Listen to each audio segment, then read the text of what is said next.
बिस्मिल्लाहिर्रहमानिर्रहीम सल्लल्लाहु अलैहि वसल्लम। आज हमारे समय मैनेजमेंट यानी कि टाइम मैनेजमेंट की 9वीं क्लास है, 9वां पार्ट है।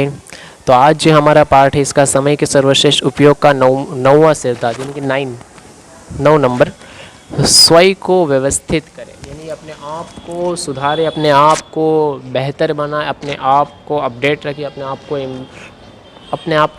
आप को मतलब सही करने की कोशिश करें। अब इंशाल्लाह ये सुने, ये बहुत ही प्यारा लेसन है। आज का लेसन जो है ना वाकई में मुझे बहुत बढ़िया लगा, मैंने पढ़ा, तो आप भी इंशाल्लाह सुनेंगे तो आपको बहुत अच्छा लगेगा। अव्यवस्थित जीवन हमारे सामने कई मुश्किलें खड़ी कर देता है। इनमें से एक मुश्किल ये है कि हमारा समय न चाहते हुए भी अनावश्यक रूप में बर्बाद होता है। यानी कि अव्यवस्थित जीवन हमारे सामने कई मुश्किलें खड़ी कर देता है, यानी कि जिसका कोई नियम नहीं होता, जिसका कोई बोलते ना कि कोई मतलब कुछ पड़ी ही नहीं होती, वो एकदम अजीबोगरीब तरीके से ज़िंदगी गुजारे, उनका बहुत नुकसान हो रहा होता है। तो अव्यवस्थित जीवन हमारे सामने कई मुश्किलें खड़ी कर देता है। इनमें से एक मुश्किल ये भी है कि हमारा समय ना चाहते हुए भी अनावश्यक यानी कि फ़ालतू कामों में फ़ालतू रूप से बर्बाद होता रहता है। और दुखद बात यह है, यानी कि बहुत नुकसान वाली बात यह है कि हम खुद ही इसके लिए दोषी होते हैं, क्योंकि हम इस तरफ ध्यान ही नहीं देते। इसलिए समय के सर्वश्रेष्ठ उपयोग का 9वां यानी कि 9 नंबर सिद्धांत ये है कि स्वयं को यानी कि अपने आप को व्यवस्थित रखें, व्यवस्थित करें, सही करें, एकदम बोलते हैं ना कि एक जेन्युइन एक अच्छा इंसान बनने की कोशिश करें और अपने हर चीज़ का हिसाब शेड्यूल सब कुछ A to Z सही हो। अव्यवस्था का सबसे आम उदाहरण है कि किसी कागज़ का फाइल ना मिलना। अनुमान है कि ऑफिस में काम करने वाले लोग किसी कागज़ का फाइल को खोजने में काम करने में, मैं इसको वापस पढ़ता हूँ, थोड़ा कन्फ्यूज़न हो गया, शोर हो रहा है इसलिए। अव्यवस्था का सबसे आम उदाहरण है कि किसी कागज़ का फाइल ना मिलना, यानी कि किसी कागज़ की फ़ाइल ना मिलना। अनुमान है कि ऑफिस में काम करने वाले लोगों की कागज़ या फ़ाइल को खोजने में हर दिन लगभग 30 मिनट बर्बाद होते होंगे। आलस या जल्दबाजी के कारण हम किसी चीज़ को सही जगह पर नहीं रखते और फिर उसे खोजने में ऑफिस या घर के अस्त व्यस्त कर देते हैं। यानी कि पहले तो जल्दीबाजी में उस चीज़ को सही जगह पे रखते ही नहीं है, ठीक है, और फिर दोबारा उस चीज़ को ढूंढने की ज़रूरत पड़ती है तो और दूसरी चीज़ों को भी उसके चक्कर में बिगाड़ देते हैं। अंत में हमें वो चीज़ किसी ऐसी जगह पर मिलती है जहाँ उसे रखा ही नहीं जाना चाहिए था। होता है इनके, जो चीज़ की एक जगह फिक्स होती है उस जगह पे हम रखते नहीं है, दूसरी जगह पे रख देते तो फिर मिलती नहीं है। तो हर चीज़ की एक जगह भी फिक्स करके रखें। अव्यवस्था का एक और रूप है कि बीमारी, अस्तुलित भोजन, अनियमित नींद, चिंता, तनाव, हानिकारक आदतों की वजह से अक्सर हम खुद ही बीमार को आमंत्रित करते हैं, बीमारी को आमंत्रित करते हैं। इनके अवस्था का यानी कि अव्यवस्था का एक रूप इनके अपने आप को बिगाड़ने का एक ये भी है कि और रूप में है कि बीमारी आए तो उस पर हमने ध्यान नहीं दिया। असंतुलित भोजन यानी कि सही तरीके से हमने ऐसा भोजन यानी कि ऐसा खाना खाया जो हमें फ़ायदा नहीं दे रहा है, बाहर का खाना खा रहे हैं तो नुकसान कर रहा है। अनियमित नींद यानी कि नींद का भी हमने कोई टाइम फिक्स नहीं किया हुआ है, ज़रा ज़रूर सो रहे हैं या बहुत ज़्यादा सो रहे हैं या बहुत कम सो रहे हैं। एक टारगेट होता है 7-8 घंटे का नींद का। चिंता बहुत ज़्यादा कर रहे हैं, फ़िक्र बहुत ज़्यादा कर रहे हैं, इसको भी कम करने की कोशिश करें। तनाव, टेंशन, डिप्रेशन, ये सब हानिकारक आदतों यानी कि फ़ालतू की जो चीज़ें खाते पीते हैं वो सब चीज़ें खुद के शरीर को ही नुकसान पहुंचाती है और आपके साथ रहने वालों को भी नुकसान पहुंचाती है। ऐसा है कि ये सबको हम खुद ही इनवाइट करते हैं और हम ही खुद ही बुलाते हैं, ऐसा हो जाता है। ऐसा ना करें। समय का सर्वश्रेष्ठ उपयोग करने के लिए हमें व्यवस्थित जीवन जीना चाहिए, यानी कि समय का सही इस्तेमाल करने के लिए हमें एकदम व्यवस्थित एक अच्छा जीवन जीना चाहिए ताकि बीमारी हमसे दूर ही रहे। हमें ये याद रखना चाहिए कि बीमारी की वजह से हमारे कई दिन बर्बाद हो सकते हैं, बिल्कुल सही बात है, क्योंकि इस दौरान हम कई रचनात्मक या चुनौतीपूर्ण कार्य करने की स्थिति में नहीं होते। यानी कि जब बंदा बीमार होता है तो उसको कुछ अच्छा नहीं लग रहा होता, उसका मतलब शरीर साथ इतना नहीं दे रहा होता है। बीमारी की वजह से समय की बर्बादी होती है, दुखद है, यानी कि बहुत दुख की वजह है, क्योंकि संतुलित आहार तथा नियमित व्यायाम द्वारा अधिकांश बीमारियों से बचा जा सकता है।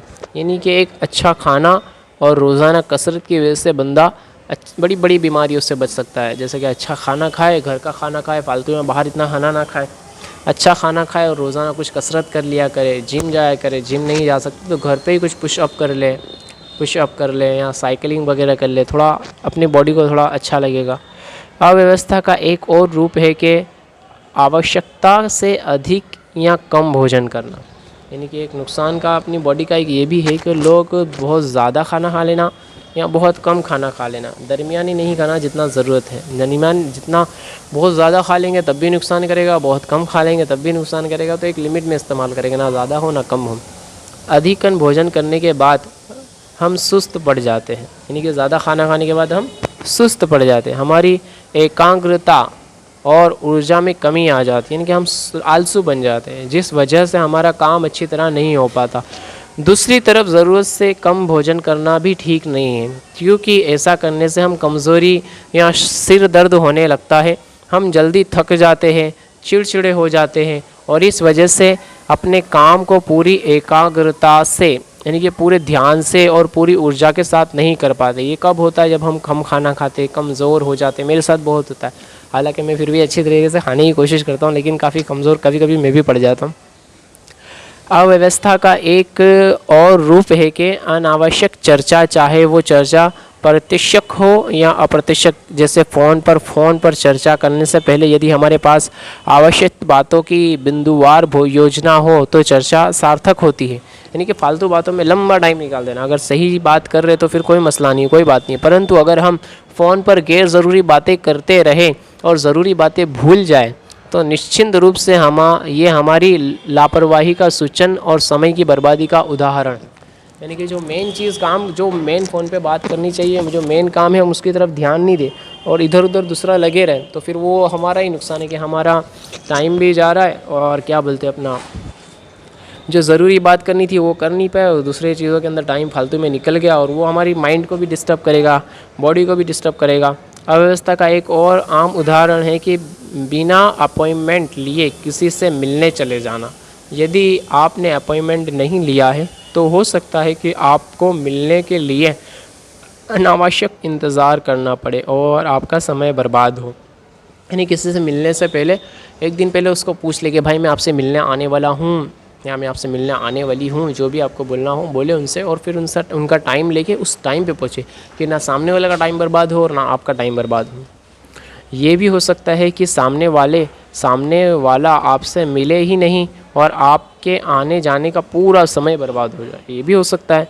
ये ध्यान रखिए कि अगर आपकी दिनचर्या व्यवस्थित है, यानी कि आप पूरे व्यवस्थित है, आपका पूरा टाइम टेबल, आप पूरी अच्छी तरीके से व्यवस्थित इंसान हैं, तो आपका जीवन भी व्यवस्थित होगा, यानी कि एक अच्छा जीवन होगा, सुखद जीवन होगा।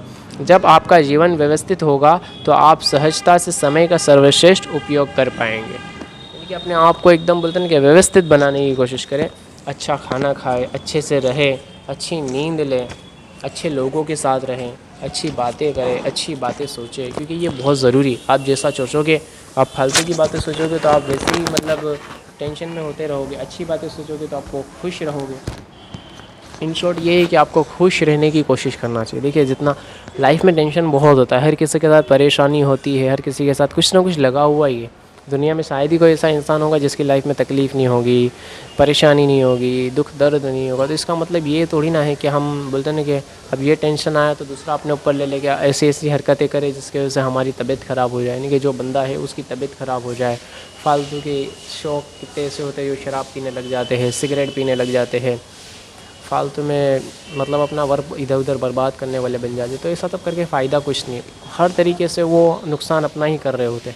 तो ये कोशिश करें कि ऐसा ना हो, बल्कि खुश रहें और अपने एकदम व्यवस्थित इंसान बनने की कोशिश करें। हर चीज़ का आपका एक टाइम टेबल हो, आपका एक रूल्स हो, आपका एक बोलते नहीं कि एक आपकी कुछ बोलते नहीं, आप अच्छी तरीके से रहने की कोशिश करें। इन शॉर्ट ये आज का हमारा जो लेसन है, आज का जो हमारा पार्ट है, इन शॉर्ट यही है कि एकदम व्यवस्थित बनने की कोशिश करें, एक अच्छे इंसान की तरह रहें।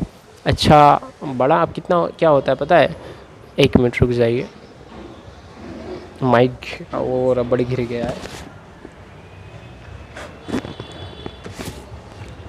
कितनी बार क्या होता है पता है कि ऐसा होता है कि कितने लोगों की आदत है, ये मैंने देखी है। मैंने काफ़ी लोगों की, कि मैं बहुत सारे लोगों के साथ रहता हूँ, बड़े छोटे हर तरीके से, क्योंकि मैं मार्केट में काम करता हूँ तो मुझे लोगों के साथ मिलना जुलना बहुत ज़्यादा होता रहता है मेरा। तो मैंने कितने लोगों को ऐसा देखा है ना कि वो कितने तो ऐसे होते हैं जो मेरी उम्र के होते हैं या मुझसे भी छोटी उम्र के होते हैं, सिगरेट पी रहे होते हैं, गुटखा खा रहे होते हैं और ना जाने क्या क्या कर रहे होते हैं, तरह तरह के अजीब गरीब शौक़ होते हैं। और कितने तो बहुत ज़्यादा फालतू के शौक़ कर रहे होते हैं। और फिर अपने जो उनमें जो उनका अच्छा दोस्त होता है, जो सीधा साधा होता है, उसको वो लोग और बोलते ना मजाक उड़ा रहे हो कि तू तो बड़ा हो गया है, जवान हो गया है, ऐसा सब करना चाहिए, वैसा सब कर। तो इन शॉर्ट मैं अभी पूरा खुल के नहीं बता रहा हूँ। तो इन शॉर्ट ये है कि बड़ा होने का, जवान होने का मतलब ये नहीं है, या फिर बड़े होने का मतलब ये नहीं कि आप फालतू की सारी चीज़ें में अपना वक्त बर्बाद करें या फिर इधर उधर के फालतू शौक़ों में अपना बर्बाद करें। बल्कि बड़े होने का मतलब ये कि एक अच्छे इंसान बन के रहे, एकदम व्यवस्थित इंसान बन के रहे, अपना ख्याल रखे, घर वालों का ख्याल रखे, दूसरों का ख्याल रखे, यानी कि हर तरीके से एक अच्छे इंसान, एक जेंटलमैन बन के रहे। एक एकदम बोलते हैं कि एकदम सुकून वाली लाइफ जीना है तो एक अच्छे इंसान बन के जीना बहुत ज़रूरी है। ये देखिए ज़िंदगी तो जीना है, अच्छा इंसान बन के भी जिया जा सकता है, बुरा इंसान बन के भी जिया, और बुरे लोगों को इतना पसंद नहीं करता।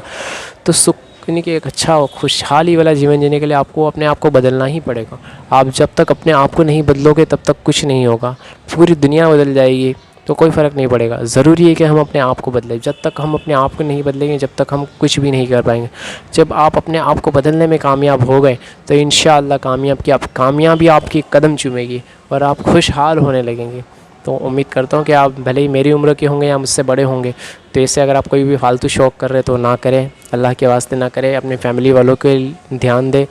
क्योंकि फालतू शौक़ जो इधर उधर के लगाते ना, तो उनमें उनकी खुद की लाइफ तो अर्थ बोलते हैं ना कि एकदम उथल पुथल हो ही जाती है। उनके साथ उनसे रिलेटेड जितनी लाइफ होती है, उनके घर वालों की, दोस्तों की, रिश्तेदारों की, वो सारी लाइफ है बहुत डिस्टर्ब हो जाती है। कहीं ना कहीं कुछ ना कुछ क्रैश पड़ ही जाता है। तो रिक्वेस्ट यही है कि आप एकदम अच्छे इंसान बनने की, जीवन जीने की कोशिश करें, एकदम व्यवस्थित इंसान बने, फालतू के शौक़ ना पालें। तो अभी तक आपने ऐसा कुछ किया है तो उसको छोड़ दें। और इंशाल्लाह अगर कुछ कन्फ्यूज़न हो, कुछ बात हो, तो स्क्रीन पे नंबर दिख रहा है, व्हाट्सअप कर सकते हैं, बात कर सकते हैं इंशाल्लाह। तो दुआ आखिर में याद रखिए। अल्लाह हाफ़िज़। अस्सलामु अलैकुम वरहमतुल्लाहि वबरकातुहू। और पीछे जो ये बैकग्राउंड अभी नया लगाया है, इसके बारे में बताइए कि कैसा लग रहा है। काफ़ी सारी चीज़ें अभी 4-5 दिनों से मैं सेटअप में लगा हुआ था, सेटिंग कर रहा था। तो जो भी है मुझे बताया इंशाल्लाह क्या चेंजिंग करना है। और इससे पहले जो मैंने हेडफोन वाला वीडियो बनाया था उसके बारे में भी बताया कि क्या है क्या नहीं, कैसा है कैसा नहीं आवाज़ की, और इससे माइक से ज़्यादा बेहतर है कि हेडफोन से ज़्यादा बेहतर है, क्या है बताइएगा ज़रूर। तो दुआ आखिर में याद रखें। अस्सलामु अलैकुम वरहमतुल्लाहि वबरकातुहू। अल्लाह हाफ़िज़।